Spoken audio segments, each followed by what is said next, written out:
Nós vamos falar sobre um assunto muito importante que envolve riscos muito grandes. Sua segurança depende disso, né, gente? Há poucos dias, questão aí de por volta de uma semana, houve um acidente em Belo Horizonte em que um veículo colidiu na traseira de um outro. Vou colocar o vídeo para vocês. Não foi uma colisão tão forte, mas foi uma colisão suficiente para abrir o sistema de airbags frontais. E aí o que acontece? O motorista faleceu e ele tinha indícios de ter sido alvejado, mas foi feita toda uma verificação preliminar e não há indícios nenhum de que tenha havido uma bala perdida ou qualquer coisa parecida. Então, tudo leva a crer que foi a explosão do airbag fatal, né, desses que foram fabricados pela Takata. Vou te explicar direitinho por que há essa explosão. E esse caso está mais cercado de mistério porque era um veículo, né, que esse rapaz que faleceu estava conduzindo, ele era um policial e o veículo era um veículo descaracterizado, né, um veículo com aparência de ser um veículo particular, mas não, era um veículo que estava a serviço de uso policial. Então o carro está trancado, as informações estão todas trancadas, não deu para saber ainda se o carro está na lista de recall, se ele fez o recall, se ele não fez, mas o que acontece é o seguinte, gente. Assim, obviamente não fez, né? Eu acho que não, sim. Não gosto da palavra obviamente porque é melhor esperar um pouco mais, né? O que acontece é o seguinte, 19 marcas de automóveis compraram, a partir aí por volta do ano 2000, passaram a comprar e instalar nos veículos os airbags fabricados pela Takata, né? Uma empresa japonesa que já faliu. Se não tivesse falido, ia falir porque a indenização é gigante. E nós estamos falando de um chamado para recall, dependendo da fonte, de 30 a 100 milhões de veículos. Só no Brasil, 2 milhões de veículos foram chamados para recall. E o mais preocupante é que a maior parcela desses 2 milhões de veículos ainda não atendeu o recall. Então eu fico... Só para dar uma referência de quanta gente quer, a população no Brasil é um pouco mais de 200 milhões. Então seria um carro que precisa fazer esse recall para cada 100 pessoas. Exatamente. Não 100 carros, não. 100 Exatamente. pessoas. E olha, contando criança, idoso, tudo.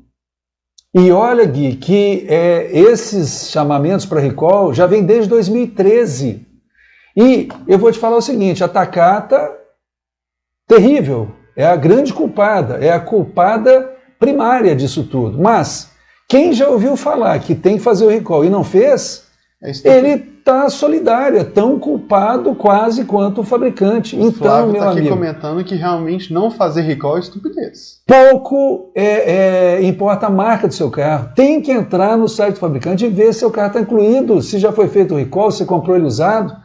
Não interessa, tem que correr atrás mesmo. E agora, esse ano, ainda bem que o Detran já está aplicando, né, a nova legislação que vem desde o finalzinho do ano passado, no sentido de que quem não fez o recall não vai ter o licenciamento do veículo, vai ser obrigado a fazer o recall, senão não vai poder rodar. Então, agora vai melhorar, mas eu não esperaria. Gente, o que acontece é o seguinte... Esse, então, é o maior recall que já foi feito, né? E mais complexo também de segurança automotiva, né? O que acontece é o seguinte, os airbags antigos, eles eram fabricados, né, com um propelente de uma caixinha metálica cheio de um material que gerava o gás que enche a bolsa. Não é que tenha lá um recipiente de um gás comprimido, não. Você tem um combustível sólido, né, um elemento químico lá dentro, e geralmente ela é em cristais ou em pastilhas, que fica dentro dessa caixinha e a bolsa, né, aquele travesseirão lá, fica dobradinho, preso à caixinha. Então o que acontece? Quando vem o sinal de colisão dos sensores e é ativada uma espoletazinha que fica lá junto com esse material produz gás, uma reação muito rápida, né, em poucos milissegundos, por volta aí de 20 ou 30 milissegundos, me parece. Então, esse gás ele é gerado, passa por furos que tem na tampa da carcaça e enche a bolsa. E usava-se a azida sódica, que era bem estável. Você fazia airbags, né? 20 anos depois, passava uma faísquinha lá, ele funcionava perfeitamente, né?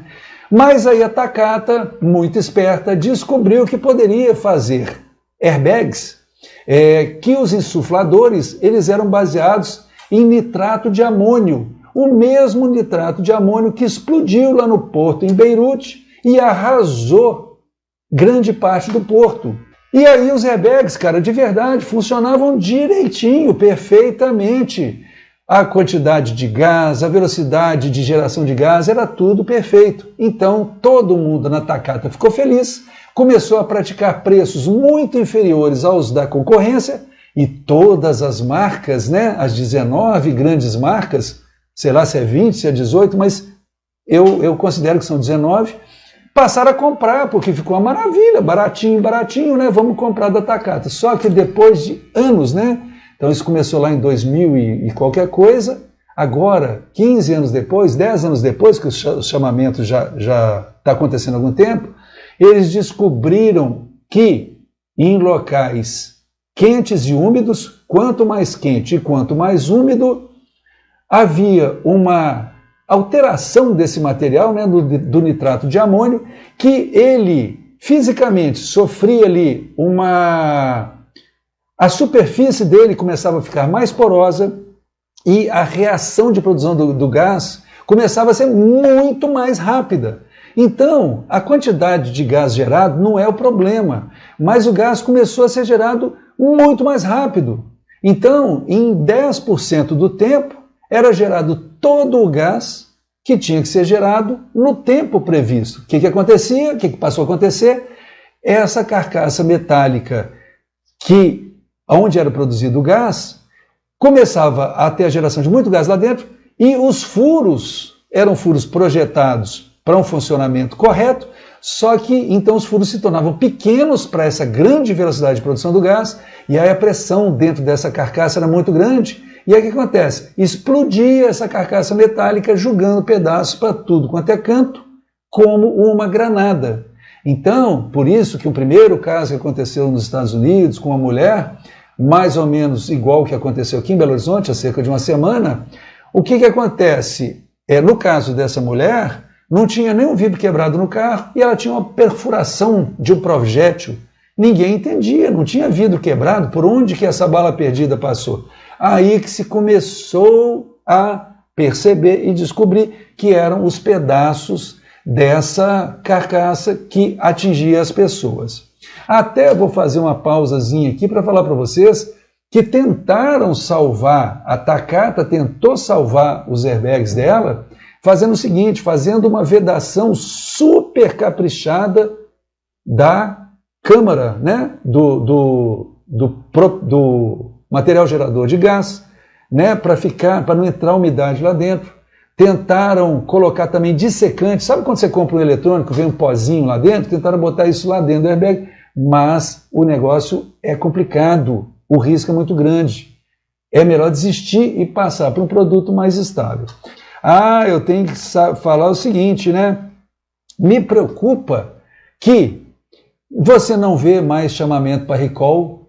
Eu acho que as fábricas tinham que ser obrigadas a fazer publicidade de que tem que ir para o recall, tinha que ter propaganda aí no meio do noticiário, no Planeta Carro, seria super bem-vindo, né, se alguém quiser anunciar aqui, porque é complicado isso aí. Todo mundo esqueceu, mas se tivesse chamados aí, né, 3 vezes por semana, todos os dias, as pessoas estariam mais conscientes do problema, né, tomariam essa chamada oral.